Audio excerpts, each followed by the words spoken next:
बस यीशु में आपकी सलामती हो। तो आज के सेशन में सबसे पहले हम बात करेंगे उन 3 ग्लास की जिनका जिक्र हमने पिछली वीडियो में किया। फिर हम देखेंगे तीसरी उसमें कि हम खुदा के हथियार देखेंगे जिसका जिक्र है इफिसियों 6 बाब से, और हम देखेंगे कि किस तरह से जो हथियार पौलुस रसूल ने बताए हैं वो किस चीज़ को रिप्रेजेंट करते हैं और उनको हम किस तरह से अपनी स्पिरिचुअल लाइफ को बिल्ड करने में यूज़ कर सकते हैं। उसके बाद हम देखेंगे जो इंसान के दिमाग के अंदर किले बने होते हैं उनको थोड़ा स्टडी करेंगे कि वो क्या हैं, और लास्ट में देखेंगे कि हम अपनी स्पिरिचुअल लाइफ को किस तरह से ग्रो कर सकते हैं और अपनी स्पिरिट को किस तरह से रीट्रेन कर सकते हैं कि हम मुश्किल वक्त में खड़े रह सकें। तो आइए हम स्टार्ट करते हैं सबसे पहले उन 3 क्लास की जो हमने बात की लास्ट टाइम।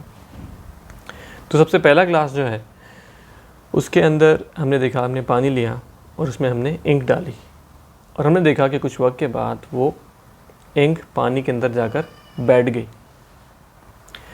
अब बेसिकली जो 3 ग्लास हैं ये मसीही ज़िंदगी की वॉक को रिप्रेजेंट करते हैं, और ये मेरी खुद की बनाई हुई एग्जांपल है, शायद इसमें कुछ फ्लॉ भी हो तो आप प्लीज़ मुझे माफ़ कर देना।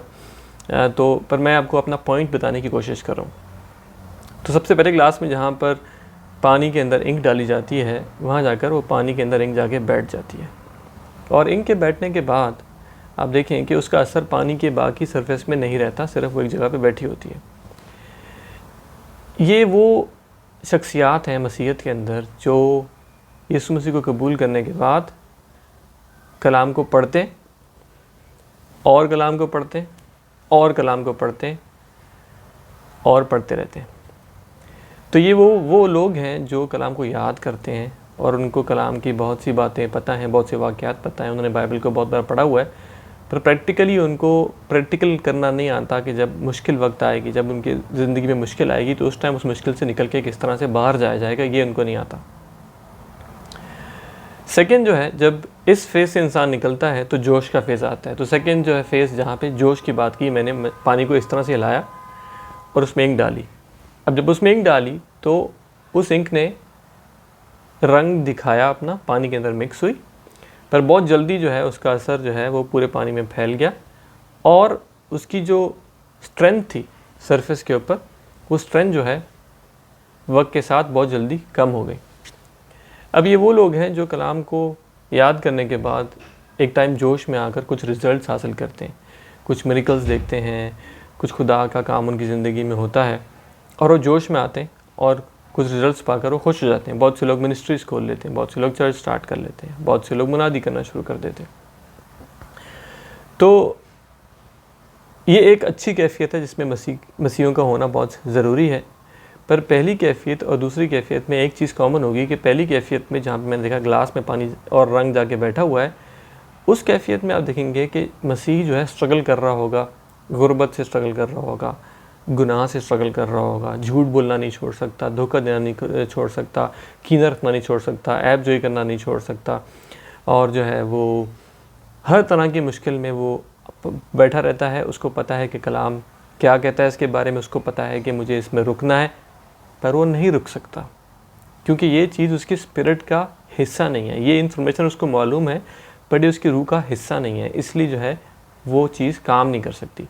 सेकेंड फेज़ में कुछ तब्दीली है, कुछ बेहतरी आ जाती है। बेहतरी कैसे आती है कि अब जो है वो कम झूठ बोलता है। अब उसको झूठ बोलने के बाद ख्याल आता है मैंने झूठ बोल दिया, तो वो जाके अपने आप को करेक्ट करता है।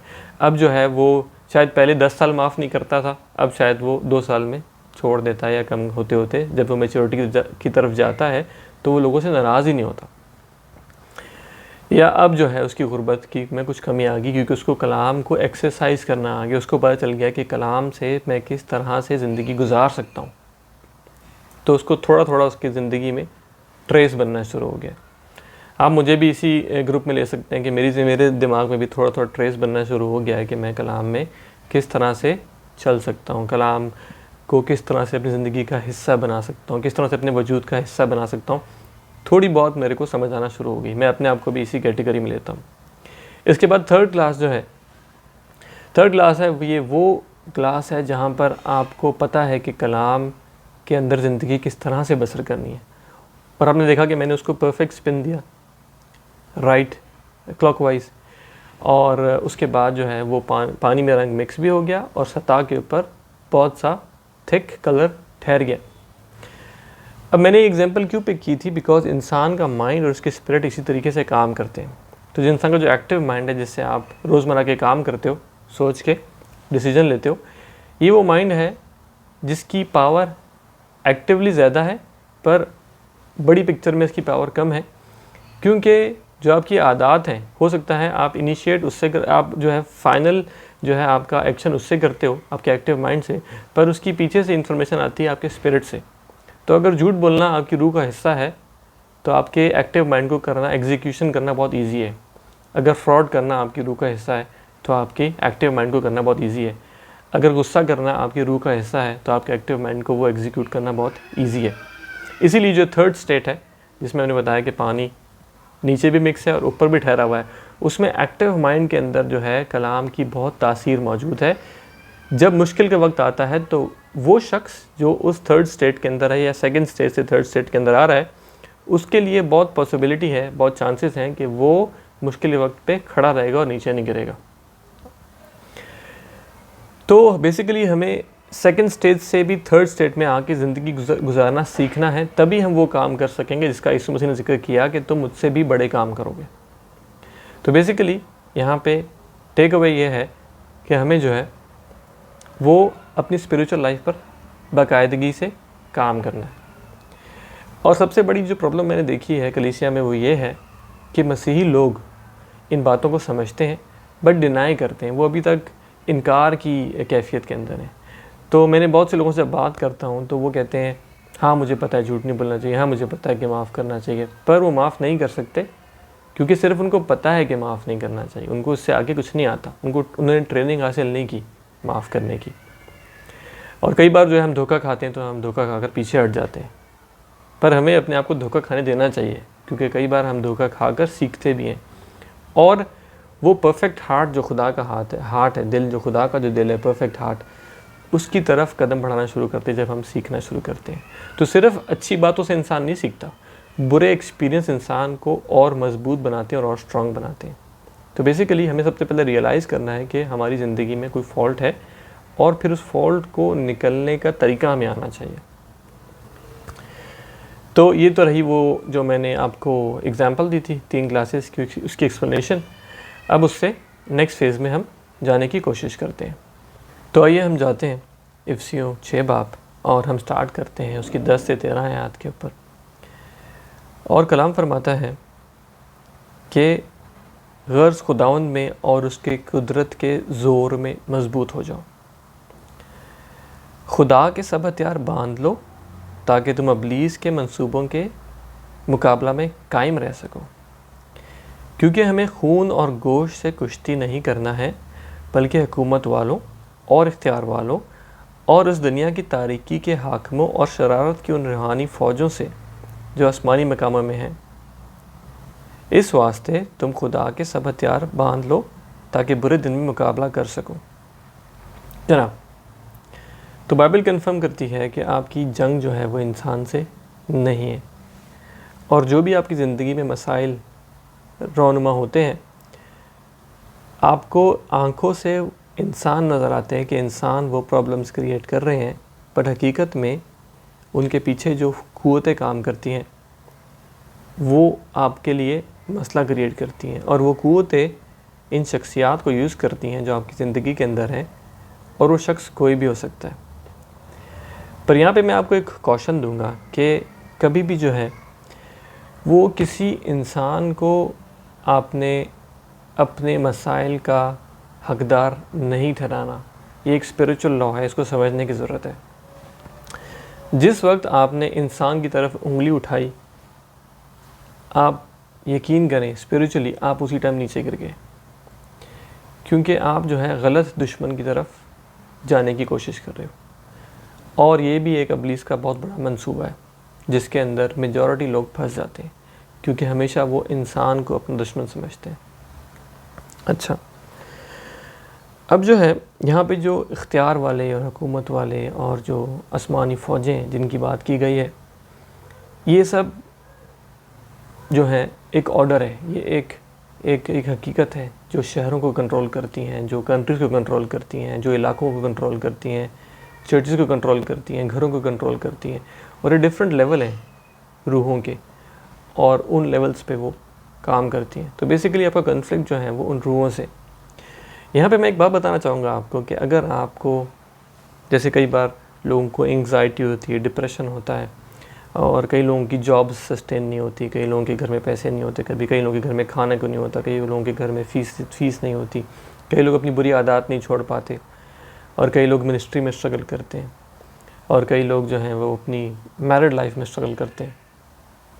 तो ये जितनी स्ट्रगल्स मैंने आपके सामने रखी हैं, सामने आपको पेश किए हैं, ये सब स्ट्रगल्स जो हैं ज़िंदगी की स्ट्रगल्स हैं जिनका ताल्लुक जो है स्पिरिचुअलिटी से है।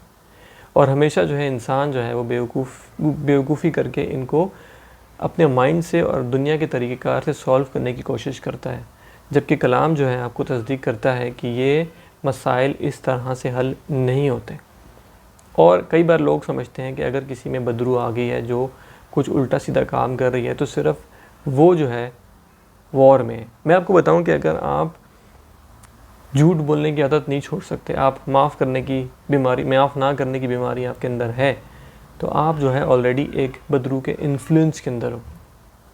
ठीक है, एक मसीह होते हुए आप बदरू के इन्फ्लुएंस में आ सकते हो, उसके पावर में आ सकते हैं जब आप अलाउ करोगे। आप अलाउ कैसे करते हैं? आपके बिहेवियर से आप अलाउ करते हो। या तो बहुत से मसीह जब जिनसे बात की जाती है कि भाई आपको ये मसला है, ये वो मसला है, तो वो स्ट्रेट अवे इनकार कर देते हैं। स्पेशली जो है मैंने देखा है कि बहुत से लोग जो जिनको रूहानी गरूर होता है, वो समझते हैं कि उनको सब कुछ पता है। तो इब्लीस ऐसे लोगों को बिल्कुल सही तरीके से पकड़ता है और उनको जो है गरूर के अंदर फंसा देता है, और वो उस गरूर के अंदर चक्कर में गोल गोल घूमते रहते हैं, और उनको लगता है कि वो बहुत हिकमत रखते हैं, पर वो बेवकूफ़ हैं स्पिरिचुअली। क्योंकि गरूर जो है एक बहुत बड़ी मुसीबत है, एक बहुत बड़ा फंदा है जिसमें इब्लीस लोगों को फंसा कर गिरा देता है। और मैंने देखा है कि लोग जो हैं कई बार इस तरह का एक ग्राफ बनाते हैं, वो खुदा में चलना शुरू करते हैं, एक पीक पे जाते हैं और उसके बाद ऐसे नीचे आके गिरते हैं और फिर वहीं पड़े रहते हैं। पर उन लोगों के दिमाग में अभी तक वो पीक पे होते हैं, पर उनकी ज़िंदगी से नज़र आता है दूसरों को कि ऑलरेडी वो गिर चुके हैं। पर खुदा सबसे प्यार करता है और खुदा हर किसी को मौका देता है कि वो निकल के बाहर आए। तो अगर कोई भी शख्स जो है अपने मसाइल का हल इंसान को ठहरा रहा है, ऑलरेडी वो खुद भी गिरा हुआ है, दूसरा तो गिरा है ही, वो खुद भी गिरा हुआ है, क्योंकि वो इंसान को आइडेंटिफाई करता है अपने मसाइल के लिए। तो ये बात यहाँ पे सीखने की है। आइए हम आगे बढ़ते हैं और मैं थोड़ा सा एक्सप्लेन करूँगा यहाँ पे जो हथियार दिए गए हैं वो क्या हैं, और मैं मेरे नोट्स खोल लूँ ताकि मैं कुछ सही तरीके से बताने की कोशिश करूँ आपको। तो सबसे पहले जी है हम स्टार्ट करेंगे, बेसिकली हम इसी इफ्सी 6 बाब में आगे की तरफ जाएंगे, और आप देखें कि यहाँ पे सबसे पहले बात हो रही है। सबसे पहले इंस्ट्रक्शन मिलती है कि खुदा के सब हथियार आप बांध लें। तो ये सब आपको बेसिकली आपको ये चीज़ें पहननी नहीं है। बेसिकली इस एग्जाम्पल का मतलब आपको समझने की ज़रूरत है कि पौलुस ने आखिर ये बात क्यों कही और उसके पीछे क्या रीज़न था। और बाय द वे ये उस वक्त की फ़ौज जिस तरह से ड्रेसअप होती थी, जिस तरह से फ़ौजी ड्रेस करते थे, ये उसकी एक तरह से अक्कासी करते हैं, और पौलुस ने स्पिरिचुअल सीक्रेट्स इस एग्जाम्पल के अंदर डाले हैं ताकि आपको अच्छे तरीके से समझ आ सके। मैंने बहुत साल इसको समझने की कोशिश की और अभी भी मैं समझने की कोशिश ही कर रहा हूँ, पर अब थोड़ी सी लगता है मुझे को थोड़ा सा फ्रेम बन गया है, जो फ्रेम मैं आपके सामने पेश कर रहा हूँ, शायद आपकी इससे कुछ मदद हो जाए स्पिरिचुअलिटी समझने के लिए। तो सबसे पहला हथियार जो है जी वो है सच्चाई की जो है वो कमरकस है, कमरबंद है, कमरकस कहते हैं, बेल्ट कहते हैं इंग्लिश में। और बेल्ट जो थी वो उस ज़माने में जो फ़ौजी बेल्ट पहनते थे वो लेदर की होती थी, और उसका मकसद ये होता था कि आप जो है वो उनके कपड़ों को कंटेन करें, बंद करके रखें, ताकि जंग के टाइम पे या लड़ाई के टाइम पे कपड़े जो हैं वो कंट्रोल में रहें और उनको भागने में या डिफेंड करने में या डिफेंस करने में ईजी हो। और उसके साथ ही जो है उसके अंदर एक लोअर पार्ट था इस बेल्ट का जो एब्डोमेन को, निचले हिस्से को कवर करता था ताकि इंसान को चोट ना लगे और प्रोटेक्शन थी एक तरह की। और हकीकत की ये बेल्ट है, मतलब ये एक कैफियत है, एक तैयारी है जो सबसे पहले कपड़ों को बांधा जाता था क्योंकि बाकी कारोबार पहनने से पहले कपड़े सिक्योर किए जाते थे। और इसकी आप एग्जांपल लें यूहन्ना की इंजील 3 बाब की 16 आयत। और जब इंसान अपने ईमान की लड़ाई लड़ने निकलता है, यानी अपने रोज़मर्रा के मसाइल को हल करने की कोशिश करता है, तो सबसे पहले उसको बेसिक्स जो हकीकत है, जो ट्रुथ है, जो हकीकत है, उससे अपनी कमर को कसना है। और वो आप एक एग्जांपल ले सकते हैं यूहन्ना की इंजील उसका 3 बाब 16 आयत के, खुदा ने दुनिया से मोहब्बत रखी, तो खुदा ने दुनिया से नफ़रत नहीं रखी, खुदा ने दुनिया से मोहब्बत रखी। तो जब आप कुछ भी स्पिरिचुअली अचीव करने की कोशिश कर रहे हैं तो उसमें ये हकीकत आपके दिल में सेटल होनी चाहिए कि खुदा जो है वो मोहब्बत करने वाला है, नफ़रत करने वाला खुदा नहीं है। और वो जो है इंसान को डिस्ट्रॉय करने के लिए नहीं बैठा हुआ, वो नहीं तैयार, अभी वो वक्त नहीं आया है कि खुदा जजमेंट करे। तो अभी जो है फजल का दौर है। तो इस वक्त जब आप किसी शख्स को अपनी मुश्किल का कसूरवार ठहराते हैं या किसी की तबाही की दुआ करते हैं या किसी के लिए बुरा सोचते हैं, तो बेसिकली ये खुदा की सोच नहीं है, यह आपकी ख़ुद की सोच है जिसको तब्दील होने की ज़रूरत है। तो जंग की सबसे पहला जो कानून यहाँ पे बताया गया है वो है बेल्ट, हकीकत से अपनी कमर को कसना है। और हकीकत क्या है? हकीकत खुदा का कलाम है। तो पूरे कॉन्सेप्ट को आपको समझने की ज़रूरत है कि पूरी जो हकीकत है, पूरी जो जंग जो है वो मोहब्बत की है, नफ़रत की जंग नहीं है। सेकंड जो है वो रासबाजी का बख्तर है और एक तरह की शील्ड है जो आपके लंग्स और आपके हार्ट को प्रोटेक्ट करती है। या और बेसिकली जो हार्ट है वो आपके इमोशंस का सेंटर है, पूरी बॉडी में जो है वो खून भी सप्लाई करता है। और लंग्स जो है जैसे आप सांस लेते हो तो वो प्रोसेस करता है ऑक्सीजन और ब्लड। तो बेसिकली पौलुस रसूल यहाँ पे बात कर रहा है इमोशंस की, आपकी इमोशनल लाइफ की, कि आपको वो कंट्रोल करने की ज़रूरत है। बिकॉज अब्लीस जो है वो आप पे अटैक करेगा और आपको बोलेगा कि आपने ये गुनाह किया, आपने वो गुनाह किया, आपने ऐसा किया, आपने वैसा किया, आपने 1950 में ऐसा किया था, आपने सन 2000 में ऐसा किया, इसलिए जो आप एलिजिबल नहीं हो दुआ करने के लिए, आप बाइबल नहीं पढ़ सकते, आप कम्युनियन नहीं ले सकते। तो वो हर वो रीज़न, हर वो एक्विजिशन आपके, हर वो इल्ज़ाम आपके ऊपर लेके आएगा जो आपको आगे बढ़ने से रोकेगा। या पर आपको यहाँ पे मजबूत होने की ज़रूरत है क्योंकि आपके किसी भी अच्छे काम की वजह से आपको रासबाजी नहीं मिली, बल्कि ये खुदा का डिसीजन था। इसके लिए आप तीतस उसका 3 बाब उसकी 5 से 7 आयत को पढ़ सकते हैं। तो अगर एक मसीह होते हुए आप अगर अपने दिल की हिफाजत करने से रह गए तो आप जो है अपनी बैटल हार गए, बिकॉज इमोशनली उसने आपको नीचे गिरा दिया। तो इसलिए आपको जो कलाम की रियलिटी है उसको अपनी रियलिटी बनाना बहुत ज़रूरी है और अपने इमोशंस को कंट्रोल करना बहुत बहुत ज़रूरी है। थर्ड चीज़ है जनाब यहाँ पे कि सुलह की खुशखबरी के तैयारी के जूते। अब बहुत से लोग इसको बताते रहे हैं कि ये मिनिस्ट्री वर्क के बारे में कहा जाता है कि आपको मिनिस्ट्री के लिए तैयार रहना चाहिए। वो भी इसका एक पार्ट हो सकता है।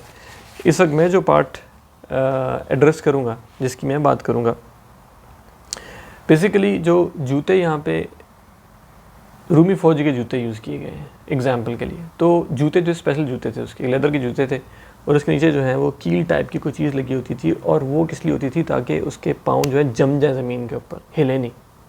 तो जिस टाइम वो लड़ रहा है किसी से तो उसको पीछे नहीं मुड़े वो, ठीक है। तो यहाँ पे एक स्पेशल टाइप के जूते बताए गए और साथ में आप देखें कि सुलह के जूते। अब सुलह के जूते जो है बहुत इंटरेस्टिंग है बिकॉज़ ये जो हमने बेल्ट की बात की थी उससे लिंक करता है। बिकॉज़ यहाँ पे जो है आपको याद रखना है कि यीशु मसीह दुनिया में क्यों आया और वहीं पे आपने अपने पाँव को जमा लेना है, वहाँ से मुड़ना नहीं है। तो जब आप लड़ रहे हैं किसी भी बुराई से या मुश्किल से, फॉर एग्जांपल अगर आप अपनी जॉब के लिए स्पिरिचुअल वॉर कर रहे हैं या अपनी सेहत के लिए कर रहे हैं या अपनी शादी के लिए कर रहे हैं या अपनी शादी बचाने के लिए कर रहे हैं या अपनी मिनिस्ट्री के लिए कर रहे हैं, तो आपने जो है वो अमन के अंदर अपने जूतों को, अपनी जड़ को फंसा के रखना है कि आपका एंड रिज़ल्ट जो होना चाहिए वो अमन होना चाहिए, किसी की भी बुराई नहीं होनी चाहिए उसके अंदर। तो ये यहाँ पर बहुत इंपॉर्टेंट पॉइंट है बिकॉज़ अगर आप इस पॉइंट को मिस करोगे तो आप डगमगा जाओगे और अपनी पोजीशन से हट जाओगे और आपका मकसद तब्दील हो जाएगा। इसीलिए मैंने शुरू में कहा कि जब इंसान अगर हर चीज़ का ख्याल कर ले, रोज़े रख ले, दुआ कर ले, वो जो है अपने मकसद से हिल जाए, मूव कर जाए रियलिटी से, तो वो कहीं और पहुंच जाएगा। जिस तरह अगर आप हाईवे पे जा रहे हैं, अगर आप एक एग्ज़िट गलत ले लेंगे तो आप कहीं के कहीं पहुंच जाएंगे। उसी तरह यहाँ पे जो है, अगर आप अमन की बाउंड्री से बाहर निकल आएंगे तो आप ऑलरेडी किसी और जगह पहुंच गए, क्योंकि जहाँ पे आपको रुकने को कहा गया है आप वहाँ से हट चुके हैं। ओके जी,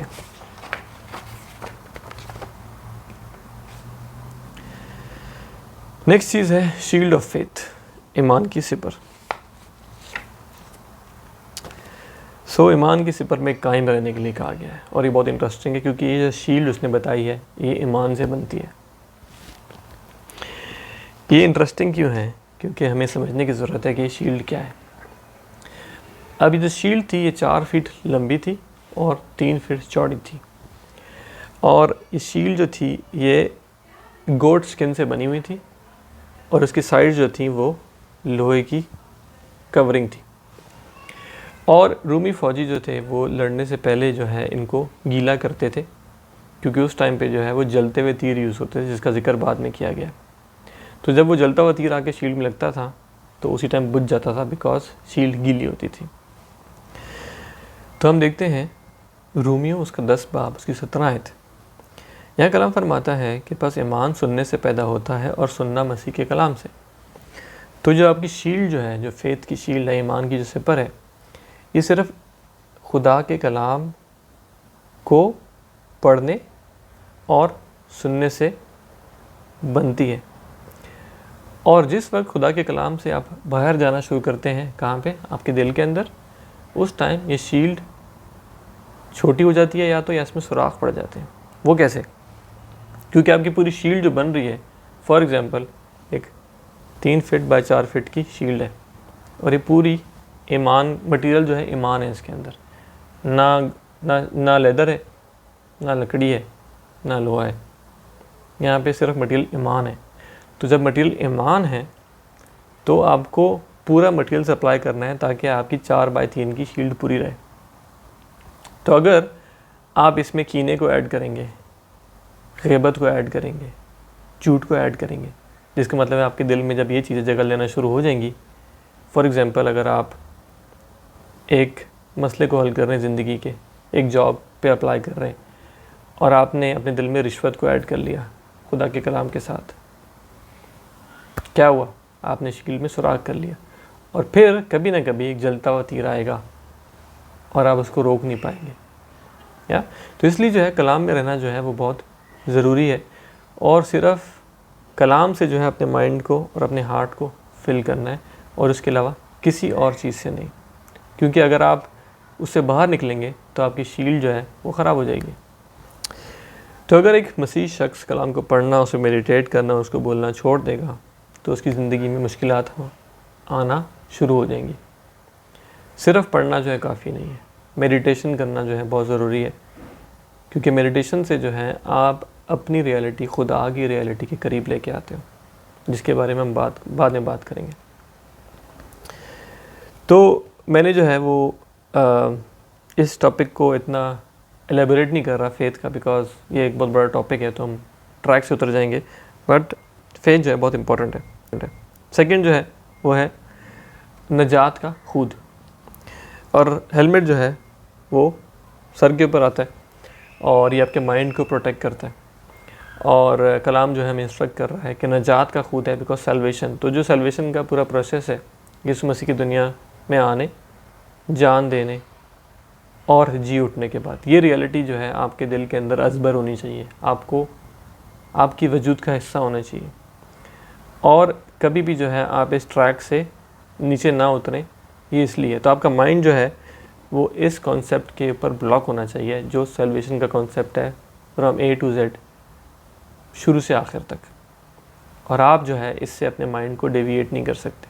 तो हर डिसीजन जो है वो आपका ज़िंदगी का इस फ़िल्टर से निकल के आना चाहिए, हर ख्याल इस फ़िल्टर से आना चाहिए। अगर इस फ़िल्टर के वो से नहीं गुजर सकता तो वो ख्याल वो आपके लिए नहीं है।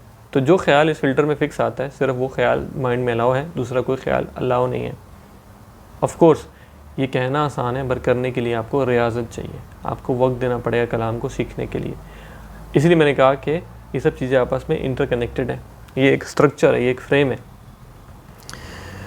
तो लास्ट चीज़ जो है हम देखेंगे जिसके अंदर है वो रूह की तलवार है, और ये वाहिद वो वेपन है जिससे आप फायर कर सकते हो। बाकी सारे वेपन डिफेंस के हैं, जितने पहले के हथियार बताए गए सब डिफेंस के हैं। आखिरी जो है हथियार जो है वो फायर करने का है, वो लड़ने के लिए। और वो क्या है जी, सॉर्ड ऑफ द स्पिरिट है, रूह की तलवार है।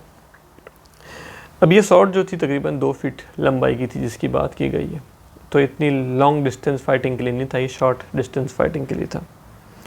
और बेसिकली जो है रूमियो उसका 10 बाब और उसकी 10 आयत में आप एक लॉ देखते हैं कि इंसान दिल से यकीन करता है और मुंह से इकरार करता है।